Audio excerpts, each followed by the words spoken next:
menjelaskan beberapa hal yang terkait dengan fotosintesis. Pastinya udah nggak asing ya dengar kata-kata fotosintesis ini. Nah, kali ini kita bakal bahas tuntas mengenai reaksi-reaksi fotosintesis. Makanya pantengin terus ya. Tumbuhan adalah salah satu jenis makhluk hidup. Berbeda dengan makhluk hidup lain, tumbuhan ini dapat menghasilkan makanannya sendiri melalui proses fotosintesis. Fotosintesis adalah sebuah proses biokimia dari pembentukan zat makanan pada bagian tumbuhan yang mengandung klorofil atau zat hijau dan paling banyak terdapat pada daun. Daun tersusun atas jaringan, yaitu jaringan palisade atau jaringan tiang dan jaringan spons. Jaringan tiang memiliki susunan yang rapat, sedangkan jaringan spons memiliki jaringan yang lebih longgar. Pada kedua jaringan ini terdapat sel tumbuhan. Di dalam sel tumbuhan terdapat organel sel yang di dalamnya mengandung kloroplas. Kloroplas disusun atas membran ganda yang mengelilingi stroma. Terdapat pula tumpukan tilakoid yang membentuk rana. Nah, klorofil terdapat pada membran tilakoid. Secara singkat, proses fotosintesis dimulai dari tumbuhan yang memerlukan sinar matahari, air, serta karbon dioksida untuk membuat makanannya sendiri. Tumbuhan bisa memperoleh karbon dioksida dari udara yang nantinya akan masuk ke daun tumbuhan melalui stomata atau mulut daun. Sedangkan untuk air atau H2O hanya dapat diperoleh melalui akar tumbuhan yang nantinya akan diteruskan ke daun lewat batang tumbuhan.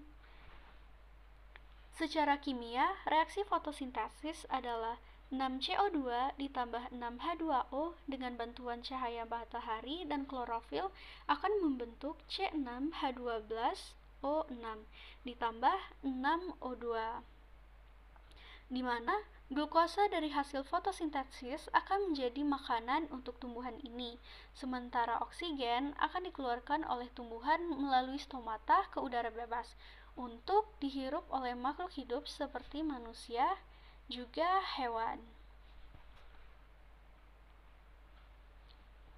Reaksi fotosintesis terjadi di dalam kloroplas dan terbagi menjadi dua proses. Pertama adalah reaksi terang, yang berlangsung di bagian grana dengan sumber energi cahaya matahari.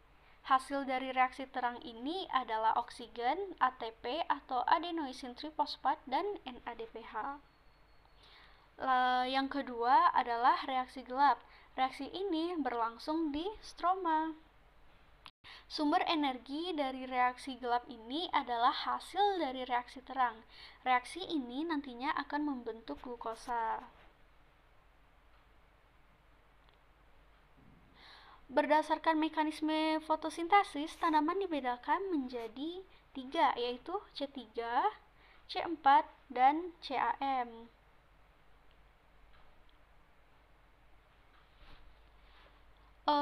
Tumbuhan atau tanaman C3 adalah tumbuhan yang mendominasi sebagian besar di bumi, yaitu sekitar 85%, dan melakukan fotosintesis secara standar atau satu kali.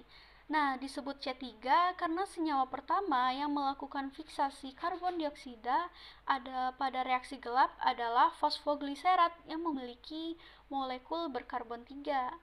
Nah, contoh tanaman C3 adalah mangga, padi, gandum, kedelai, dan masih banyak lagi. Yang kedua adalah C4. Tumbuhan atau tanaman C4 adalah tumbuhan yang pada saat melakukan proses fotosintesis menggunakan lintasan C4. Hal yang membedakan dari tanaman C4 yakni dari tanaman C4 ini berupa anatomi krans pada daunnya. Nah, anatomi daun tersebut memiliki dua macam klorofas atau dimorfik di kedua tempat, yaitu sel mesofil dan seludang pembuluh atau bundle sheath. Contohnya seperti pada gambar adalah pada tebu. Dan yang berikutnya adalah CAM atau crassulacean acid metabolism, yaitu merupakan tipe tanaman yang mengambil karbon dioksida pada malam hari karena stomata tumbuhan ini tertutup ketika siang hari. Tumbuhan CM4 yang dapat mudah ditemukan adalah nanas, kaktus, dan bunga lili. Halo semuanya, perkenalkan saya Latifah Naveni dan kali ini saya akan menjelaskan tentang reaksi terang. Reaksi terang adalah reaksi yang membutuhkan cahaya. Nah, oleh sebab itu reaksi ini disebut sebagai reaksi terang. Reaksi terang ini terjadi di grana. Di mana ya grana itu? Jika kita ambil penampang melintang dari daun, akan tampak jaringan daun, di mana jaringan daun ini tersusun atas sel-sel. Sel-sel tumbuhan terdiri atas berbagai organel sel, salah satunya kloroplas. Di dalam kloroplas ini terdapat tilakoid yang berbentuk seperti koin. Nah, tumpukan tilakoid inilah yang disebut dengan grana, dan disitulah terjadinya reaksi terang ini. Reaksi terang ini juga terdiri atas dua proses, yaitu fotofosforilisasi non-siklik dan proses fotofosforilisasi siklik, di mana proses ini akan menghasilkan ATP, NADPH, dan oksigen. Oke, kita akan bahas tentang fotofosforilisasi non-siklik, di mana energi foton yang berasal dari cahaya matahari akan ditangkap atau diserap oleh fotosistem 2 yang memiliki panjang gelombang 680, khususnya cahaya merah, biru, dan nila, karena cahaya hijau dan kuning akan dipantulkan kembali. Nah, hal inilah yang menyebabkan mengapa kloroplas itu berwarna hijau, karena warna hijaunya tersebut telah dipantulkan kembali.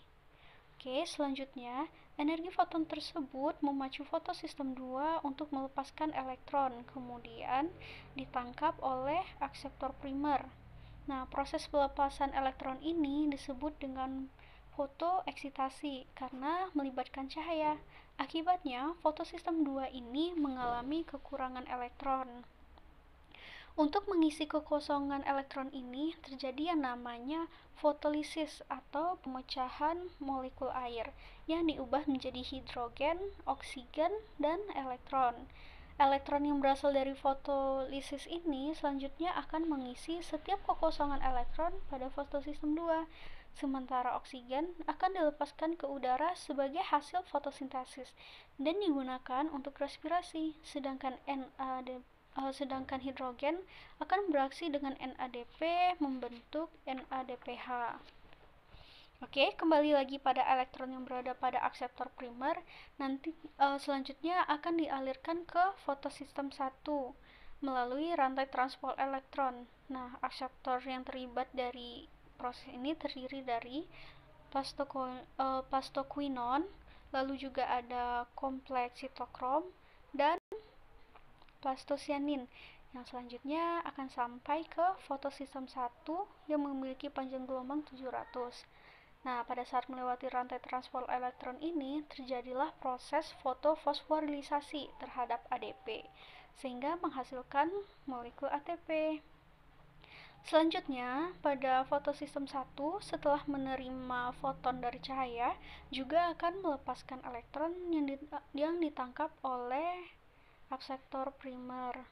Selanjutnya akan dipindahkan menuju ferrodoksin dan diterima oleh NADP dengan bantuan enzim NADP reduktase. Yang selanjutnya akan terjadi proses pembentukan NADP yang berenergi tinggi karena terjadi penambahan hidrogen yang berasal dari fotolisis air tadi. Nah, kekosongan elektron pada fotosistem 1 akibat fotoeksitasi akan diisi lagi oleh elektron yang berasal dari fotosistem 2 yang sudah dijelaskan tadi, sehingga tidak terjadi fotolisis air tadi. Oke, secara singkat, hasil dari fotofosforilisasi siklik ini akan menghasilkan oksigen, ATP, dan NADPH, di mana oksigen ini akan dilepaskan ke udara sebagai hasil dari fotosintesis, sedangkan ATP akan digunakan oleh tumbuhan untuk melakukan aktivitasnya, dan NADPH ini akan masuk ke tahap reaksi gelap atau siklus Kelvin.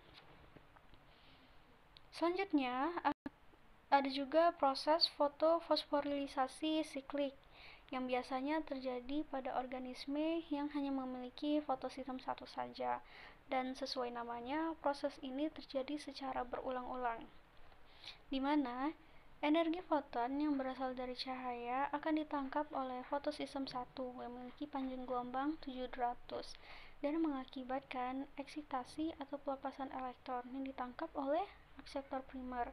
Selanjutnya akan dikembalikan lagi ke fotosistem 1 melalui rantai transport elektron. Nah, akseptor yang terlibat terdiri dari ferrodoksin, lalu juga ada kompleks sitokrom dan plastosianin yang kemudian jatuh ke fotosistem 1. Pada rantai transport elektron terjadi fotofosforilisasi sehingga membentuk ATP dari ADP. Nah, karena elektronnya kembali lagi tadi kan ke fotosistem 1, maka tidak terjadi fotolisis air seperti pada fotofosforilisasi non-siklik tadi.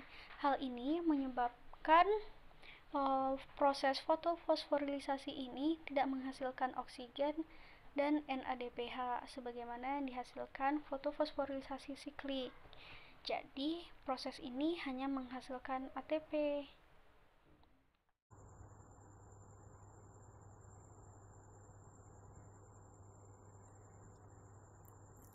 Tahapan kedua dari fotosintesis yaitu reaksi gelap atau siklus Kelvin. Siklus Kelvin dikemukakan pada tahun 1961 oleh Dr. Melvin Kelvin dan Andrew Benson. Reaksi gelap adalah reaksi fotosintesis yang tidak memerlukan cahaya matahari dan terjadi di stroma. Reaksi gelap ini melibatkan CO2 yang berasal dari udara digunakan untuk membentuk gula. Selain itu, untuk membentuk gula ini juga dibutuhkan ATP dan NADPH, hasil dari reaksi terang di grana. Dan hasil dari reaksi gelap yaitu gula yang memiliki 3 atom karbon. Dan untuk menghasilkan satu molekul gula yang memiliki 3 atom karbon ini dibutuhkan 3 CO2. Dan juga pada reaksi ini dihasilkan ATP dan NADP. Pada video ini saya akan menjelaskan bagaimana proses pembentukan satu molekul gula yang memiliki 3 atom karbon yang berasal dari 3 molekul CO2. Tahapan yang pertama dari reaksi gelap ini disebut fiksasi atau pengikatan 3 CO2 yang memiliki 1 atom karbon oleh 3 RuBP yang masing-masing memiliki 5 atom karbon, sehingga terbentuklah 6 molekul 3 fosfogliserat yang masing-masing memiliki 3 atom karbon dengan bantuan enzim Rubisco. Berarti total dalam 6 molekul 3 fosfogliserat ini terdapat 18 atom karbon. Selanjutnya, 6 molekul 3 fosfogliserat ini terjadi penambahan 6 fosfat pada atom C nomor 1 yang berasal dari ATP. Sehingga terbentuk 6 molekul 1,3 bifosfogliserat yang berarti fosfatnya sekarang bertambah menjadi 2. ATP diubah menjadi ADP. Dan ATP yang digunakan pada proses ini berasal dari reaksi terang. Kemudian terjadi reduksi pada 6 molekul 1,3 bifosfogliserat akibat penambahan hidrogen dan elektron yang berasal dari 6 molekul NADPH yang berasal dari reaksi terang dan akan diubah menjadi 6 NADP. Sehingga terbentuklah 6 molekul gliseraldehida 3 fosfat. Dari 6 molekul gliseraldehida 3 fosfat ini, satu di antaranya keluar untuk membentuk glukosa hasil fotosintesis. Satu molekul gliseraldehida 3 fosfat ini memiliki 3 atom karbon, sedangkan sisanya yaitu 5 molekul gliseraldehida 3-fosfat akan kembali membentuk 3 molekul RUBP atau ribulosa bifosfat yang memiliki 5 atom karbon. Selanjutnya, RUBP ini siap untuk mengikat CO2 kembali. Tahapan ini disebut dengan regenerasi. Dan dalam proses regenerasi ini membutuhkan ATP sebanyak 3 ATP yang diubah menjadi 3 ADP. Nah, itulah proses atau tahapan pada reaksi gelap atau siklus Kelvin.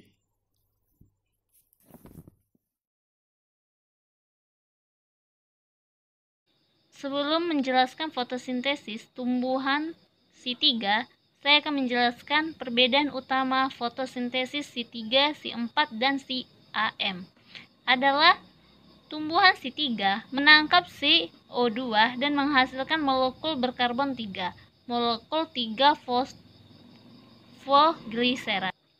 Sedangkan tumbuhan C4 menangkap CO2 dan menghasilkan molekul berkarbon 4, oksaoasetat, dengan menangkap CO2 dari mesofil dan siklus Kelvin di sel seludang pembuluh. Sedangkan tumbuhan CAM menghasilkan molekul berkarbon 4, oksaoasetat, dengan menangkap CO2 di malam hari dan siklus Kelvin di siang hari. Baiklah, ini adalah siklus dari C3. Tumbuhan C3 itu adalah tumbuhan yang proses fotosintesisnya, terutama reaksi gelapnya, menghasilkan senyawa beratom 3C. Baiklah, saya akan menjelaskan tentang siklus tumbuhan C3. Pada siklus ini, CO2 terdapat 6 molekul dan kemudian berikatan dengan ribulosa, pirofosfat, dan enzim yang terikat. Ini akan membentuk senyawa 3 asam fosfogliserat yang mengandung 12 molekul. Karena atom C-nya 6 jadi 12 karena jumlah atom C-nya 3. Maka disebut tumbuhan C3. Karena dia akan membentuk senyawa yang membentuk 3 atom C. Enzim yang membantu atau yang berikatan pada CO2-nya adalah enzim Rubisku. Enzim Rubisku ini memiliki kelemahan, yaitu jika CO2-nya rendah, maka saat berikatan dengan Rubisku juga akan mengandung oksigen sebagai pengganti CO2. Hal ini mengakibatkan terjadinya fotorespirasi. Fotorespirasi ini adalah proses respirasi yang terjadi pada siang hari dengan menggunakan fotosintesis pada saat itu. Efeknya adalah kualitas dari tumbuhan itu sendiri menjadi tidak bagus. Oleh sebab itu, C3 ini paling bagus di lingkungan CO2. Jadi kalau CO2-nya tinggi, maka rubiskunya tidak akan diberi kesempatan untuk mengikat pada oksigen. Jadi siklusnya akan berjalan lancar jika rubiskunya tidak mengikat pada oksigen. Karena CO2-nya akan menghasilkan 3 asam fosfogliserat yang akan membentuk asam biofosfogliserat dan membentuk fosfogliserat dehid dengan menjadi fosfogliserat dehid dan menjadi ribosa SP dan ribulosa biofosfat dan kembali lagi ke CO2. Begitulah proses ini yang akan menghasilkan glukosa dalam tumbuhan itu sendiri. Baiklah, sekian dari saya. Terima kasih.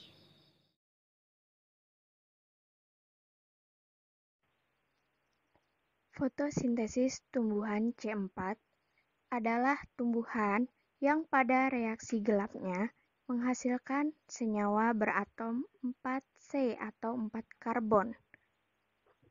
Pada gambar, mengapa ada mesofil daun dan sel-sel sarung berkas pengangkut? Nah, di sini ternyata tumbuhan C4 melakukan proses fotosintesisnya di dua tempat. Tempat yang pertama adalah di sel-sel mesofil daun. Jadi, proses awal reaksi gelapnya adalah CO2 akan berikatan dengan enzim yang namanya fosfoenol pirufat. Jadi, fosfoenol pirufat ini dibantu oleh enzim PEP karboksilase. Hasilnya adalah OAA. Nah, OAA ini adalah asam oksaloasetat. OAA ini memiliki 4C. Kemudian, OAA diubah menjadi asam malat. Lalu, si asam malat ini akan mengalami dekarboksilasi menjadi asam pirufat.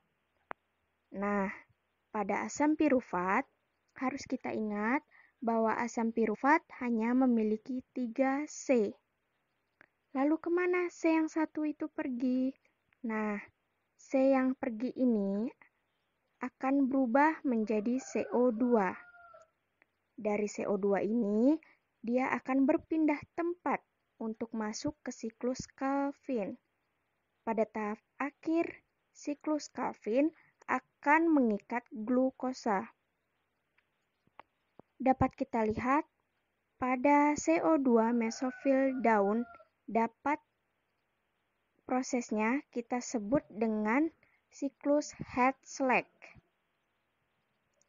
Kesimpulannya adalah tumbuhan C4 menangkap CO2 dan menghasilkan molekul berkarbon 4 atau oksaloasetat.